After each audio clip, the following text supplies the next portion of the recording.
We are just starting a new term, and when I made my first broadcast I set out some of the priorities that we are setting ourselves as a directorate.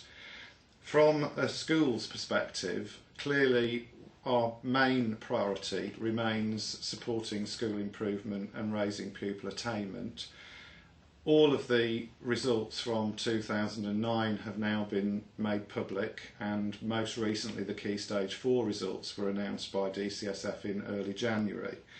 And it's really pleasing to report that across the board we are seeing improvements in attainment.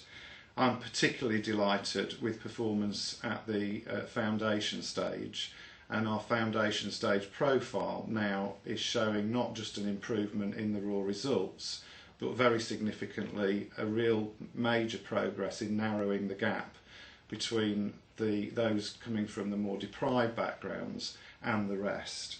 And also, of course, I'm delighted that the improvement in our GCSE results this year, which was just over 3%, is way above the national average and has again closed the gap between ourselves and other authorities and placed us in a much stronger position than we were 2 years ago.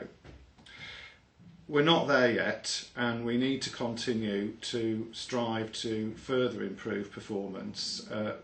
Even though we've seen the improvements we've seen, there are a significant number of areas where we're still below the national average. That's not where I want us to be, and I know that you don't want us to be there either. So we need to continue to really focus on improving pupil attainment and improving school performance. The new Ofsted regime, of course, has been in place now since last September, and it's very clear that the bar has been raised. But again, I think we've done a lot of work to prepare those schools who've been subject to those inspections, and the outcomes have, on the whole, been very pleasing, and certainly the performance of our schools in the new regime appears to be better than some of our comparative neighbours are experiencing in terms of the numbers going into special measures or receiving a notice to improve. Again, we need to continue to keep our eye on the ball in that respect, because we still have, although we are down now to 9 schools in categories, that is still higher than some of our comparative neighbours, and we need to push that down further.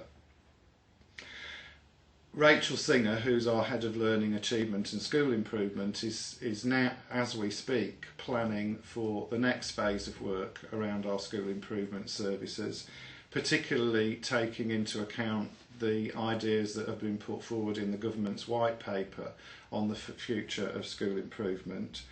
Clearly that places on schools more responsibility for their own school improvement, not just as individual institutions, but working in partnership with others in both informal and formal ways.